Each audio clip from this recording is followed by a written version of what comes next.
Enfield is a place in London, England that's already home to one very famous story, the Enfield Poltergeist. It's sort of Britain's very own Amityville Horror. Enfield also happens to be the setting for the movie The Conjuring 2, if you like horror movies.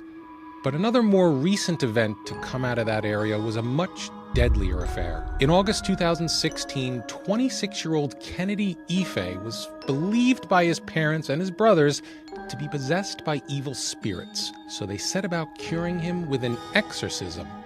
But it didn't go as planned, and Kennedy was killed. So, what happened? What would cause a family to restrain and kill one of their own? Or was it a demon that really didn't want to go? I'm John Genoa, host of America's Strangest History, and in tonight's special World Edition, I'm joined by Jimmy Malloy to take a closer look at exactly what happened at an exorcism that went about as badly as it could.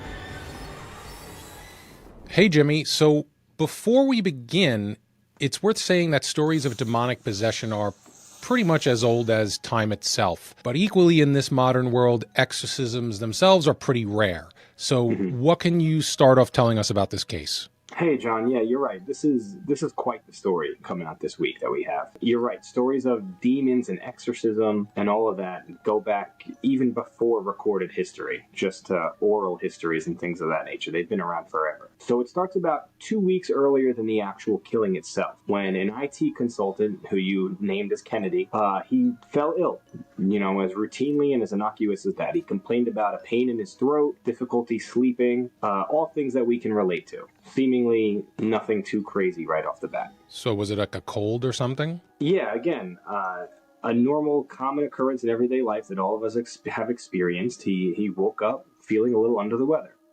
But get this, after a few days of whatever it was that he thought he was going through, it really starts to ramp up. And Kennedy starts complaining about, quote unquote, a snake or a python from inside of him, which is an alarming thing for somebody you just thought was under the weather to start talking about. His brother Colin reported to police after the fact that his brother wasn't natural before the relatives decided to restrain him, which I thought was a very interesting way to describe how they were feeling about his actions. He wasn't natural. Not that he was sick, not that he wasn't himself. He wasn't, quote, natural. So I thought that was odd. Yeah, I think that's pretty odd too. Colin also said there was another personality coming through his brother in the days leading up to his death. Yeah, he did. He said it's clear that, quote unquote, that thing was in him, whatever they were describing, a thing they believed to be a demon. And this demon was trying to kill him. And it's evident that that was taking place. Well, that's just fascinating. Like, what was this thing? What was it doing? Was it making Kennedy speak in tongues, levitate, run up the walls? I think that was a video we did not too long ago. Yeah, all great questions. But much like most or lots of the mysteries we discuss, we don't really know.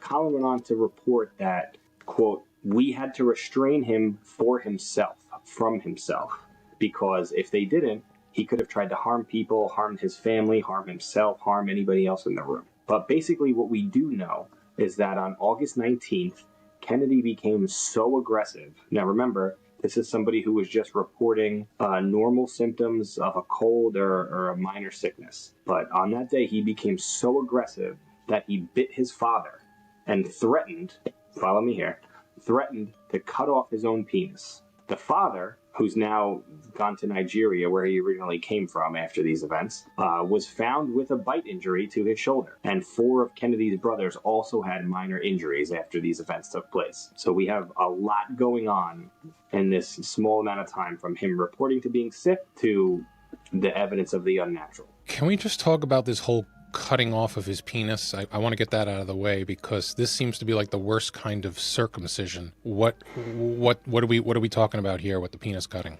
Well, John, all I can tell you that it's 2025, so this is not headline news anymore.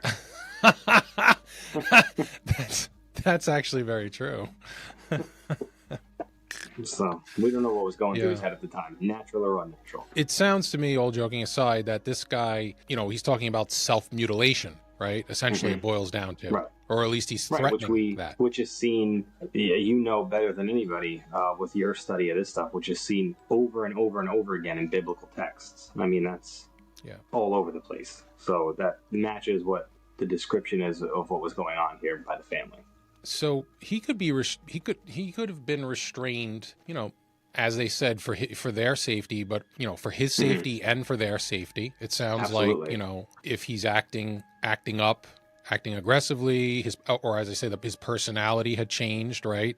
Right. Bite marks, okay, you know, and threatening to self-mutilate, that might merit restraints. But I want to preface that by saying that if those restraints would be to be employed, it would probably be done in a psychiatric institution rather than by the family in their house. Yeah, I would think at this point in the days leading up to it, however they were responding to what was happening, I think this would probably warrant a phone call at this point to somebody of authority. Yeah.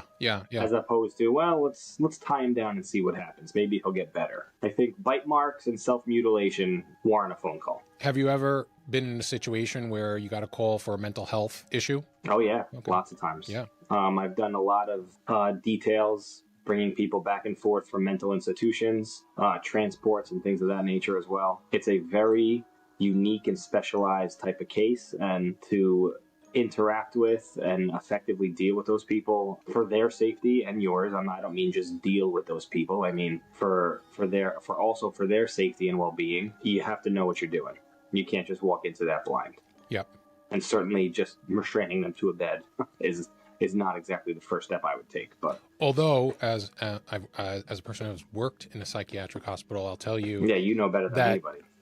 In the end, you know, they'll certainly medicate him, but they don't have a problem also with restraining a patient if the patient is really having a hard time controlling themselves. So that can happen. Yeah, absolutely. But my point being that at least people in those facilities are trained to do exactly, not the parents. It's not, you know, mother and crazy Aunt Nellie, you know, trying to restrain this guy with towels and bedspreads. Yeah. Well, here we are. In the court case, it was revealed that Kennedy claimed to hear voices, and he'd mentioned regretting a joke he'd made as a teenager about the number 666.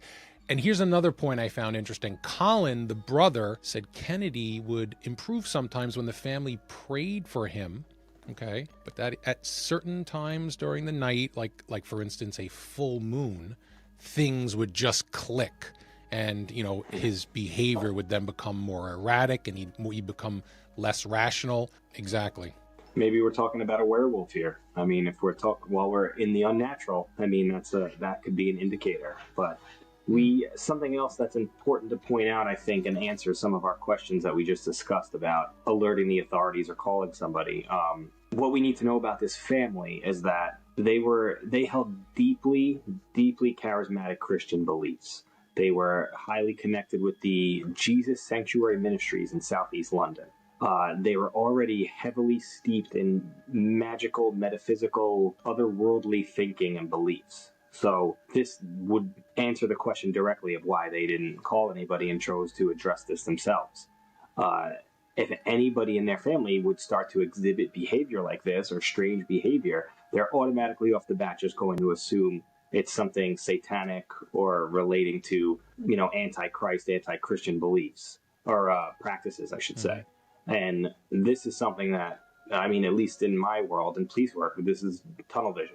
Classic tunnel vision. Instead of getting to the root of what the problem is, they think they have the solution automatically before they even know what's going on. And they just are trying to put a square peg through a round hole, at least in their own thinking.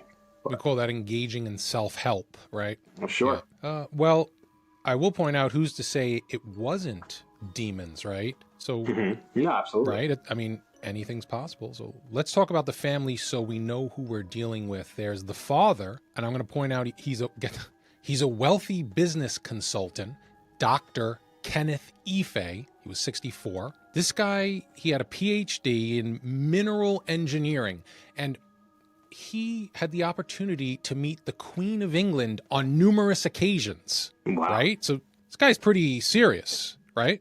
Yeah, that's something. Not everybody gets to meet the Queen. Yeah, well, certainly we're never going to get to meet the Queen. Well, is there a Queen of England? Well, it's a Well, there's a queen consort, right? now because there's a king. Right? Yeah. Oh, our queen. Okay. Yeah. Wow, we just showed our Yeah, there's a ignorance king of now. the British monarchy right now. It's kind of scary. Well, we kicked their butts anyway, so we're good. Snap.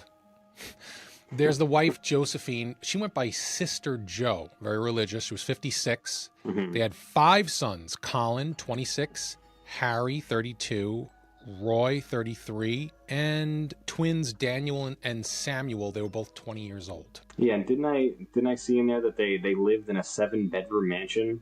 So they're clearly well-regarded people. I mean, meeting the Queen would speak for that in and of itself. But these aren't just any old Londoners, along the beaten path. These are people of high regard. Yeah, clearly. I wonder if Dr. Ife may have, was he the origin of the Nigerian prince thing? Ah, he's the one everybody's sending money to. Yeah. The Nigerian prince thing? I doubt it, but I'm just thinking that because here's a guy who, he's meeting the Queen of England, which is a huge thing, right? Yeah. And he's achieved a momentous educational, milestone of getting a PhD. This guy's pretty smart. Right. And his sons, I will point out, his sons are very, very, very smart as well. They all held very, very, advanced careers. These were smart. This is a very intelligent family. Yeah, so you would think that they would at least have some sort of correct course of action here, but we are suspecting that things probably went south when Sister Joe, Kennedy's mom, sought advice when Kennedy started acting the way he did from her minister rather than seeking medical help. Again, very deeply held religious beliefs, so when she had a problem, she went to seek help from the people that she trusted, which was her minister. The whole family went and removed all the knives from the kitchen.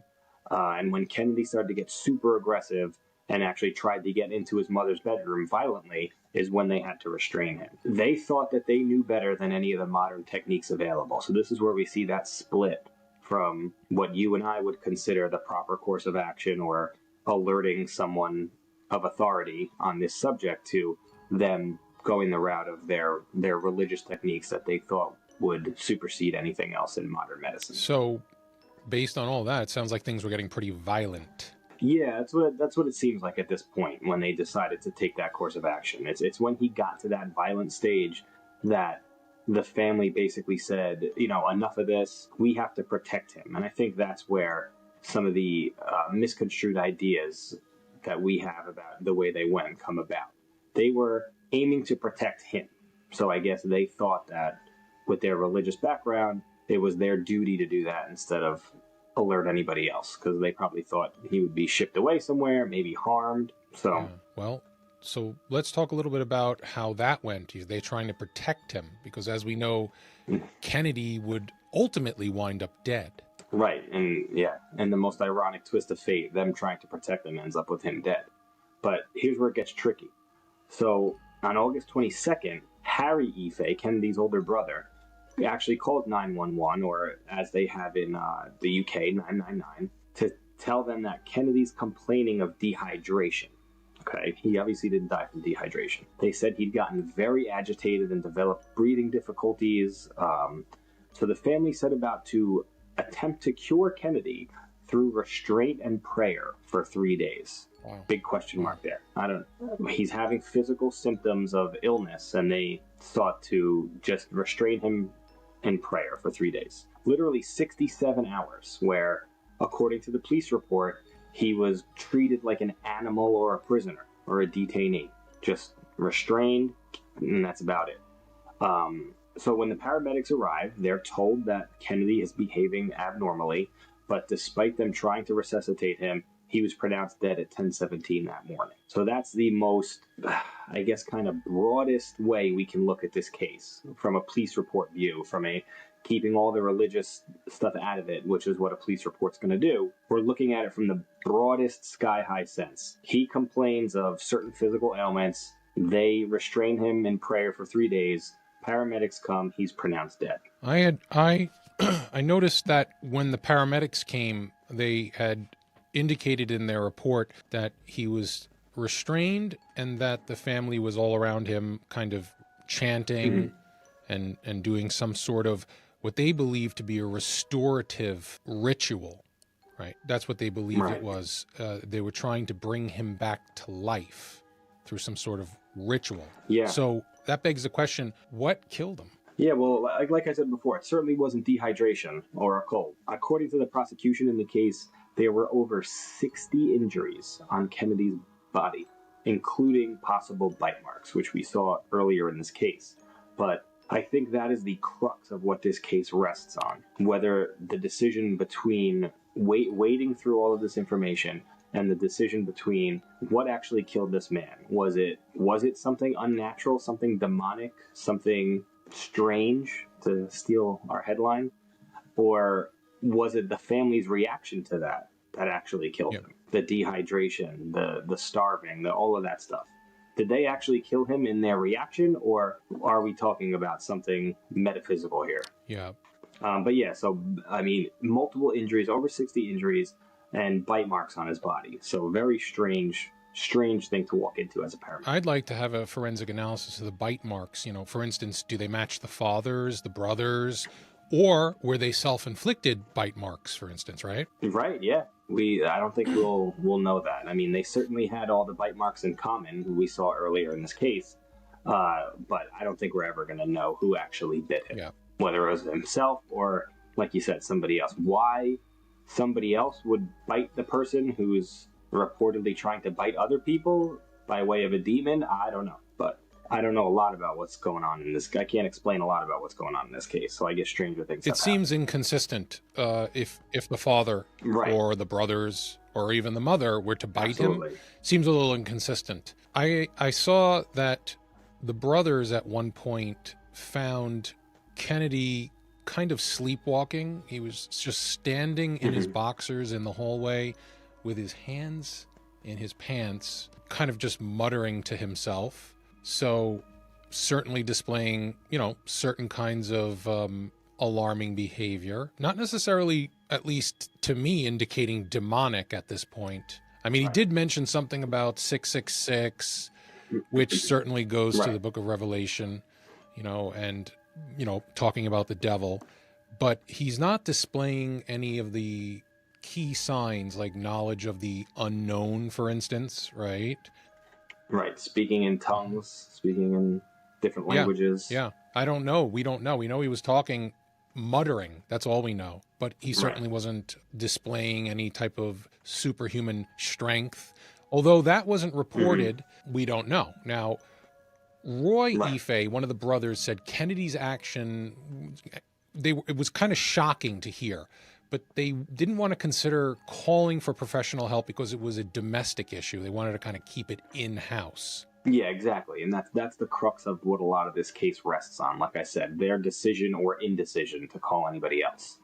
The father, Kenneth, he told jurors that he'd actually ordered his sons to take shifts and use, this is a key part here, they had to use quote-unquote overwhelming force, I guess, to restrain him and keep him settled down in some manner. But he also denied that his ancestry, or the family's ancestry or association with any cults, any occults, any secret societies. He said none of that had any part to play in his son's death. So I think these people are having a hard time deciding what their story is. Was it a demon? Was it not a demon? Was it something relating to religious, occult, secret society, any of that stuff, or was it not? I think they're having a hard time here deciding where they want to go. But I want to go back to something that you brought up before about him walking down the hallway, muttering, things like that. I've had, in my career, limited exposure to mental illness and mental institutions and things like that. You've had extensive experience in this field. All of these, correct me if I'm wrong, but I feel like all of these symptoms he's displaying here, like we talked about, there's not anything that really points too much to demonic possession per se.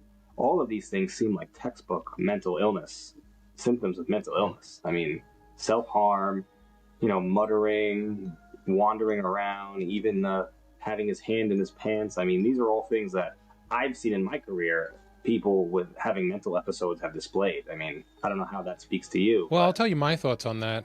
I was considering that. I feel that at 26, he's a little bit old for the onset of schizophrenia. He's kind of on the tail end of that, and so it's unlikely that he had schizophrenia. Part of me wonders whether it may have been an organic issue. Maybe he had some type of brain dysfunction that caused him to behave in this way. Maybe it's even possible that it was drug induced. I don't know. I'm sure it's not, because that would have been part of the report, no doubt. Yeah, and it would have been sussed out during trial as well. Regardless of any of those factors, I just don't think we're ever going to know, based on how this family is responding to police and the authorities. I don't think we would ever know if there was a history of any kind of mental illness or situations with this gentleman anyway. So we would have nothing to base it on. When the cops were called, then they got there, Colin was in the process of trying to resurrect Kennedy's corpse. That's what he was doing at the time, through their type of ritual that they were doing. Yes, the time-honored tradition of chanting and praying that seems to never actually work on dead people. Although maybe it did with Lazarus. Although I don't know if there was chanting and praying involved in that. It's interesting to me, this whole case. Because we've got this very, very accomplished family, right?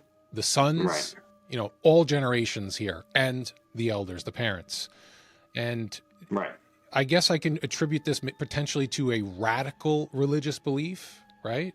Absolutely. You would have to say that, because like you said, every single generation of these people, of this family, was drinking the Kool-Aid, was all down with whatever they were doing. Not one person spoke up about it. So Colin, along with his parents, Kenneth and Josephine, sister Joe, as well as their brothers, right? They all got hauled into court and accused of manslaughter as well as unlawful imprisonment.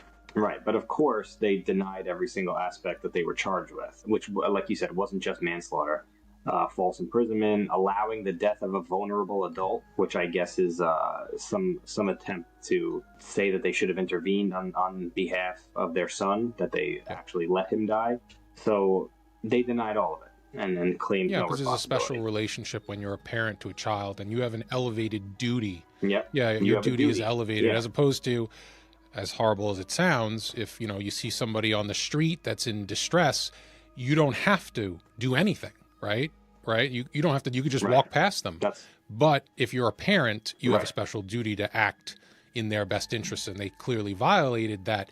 Now, I want to point out one thing that I discovered in my research is that the police were lied to initially. They discovered a bag buried in the neighbor's garden that had handcuffs and zip ties in it. Now, when asked, the family said, actually one of the sons in particular, who was the one that put it there, he said they hid it from police simply because they were unsure whether, as civilians, they could legally possess handcuffs. They also said those zip ties were from some contractors that were doing renovations in the house. That they just happened to bury? Yeah, well, I guess they maybe were unsure whether that as a civilian you could own zip ties. Although I'll point out that I have an entire bag right down there of zip ties. Very not disconcerting in the least. They come in helpful if you're trying to all these wires, right? You need to get them so they're not sticking around, or you could use them to restrain a guest, right? Or an intruder. Which is why I don't come to record the podcast in your house anymore. Yes. But to your knowledge, there's no issue with civilians owning handcuffs, right?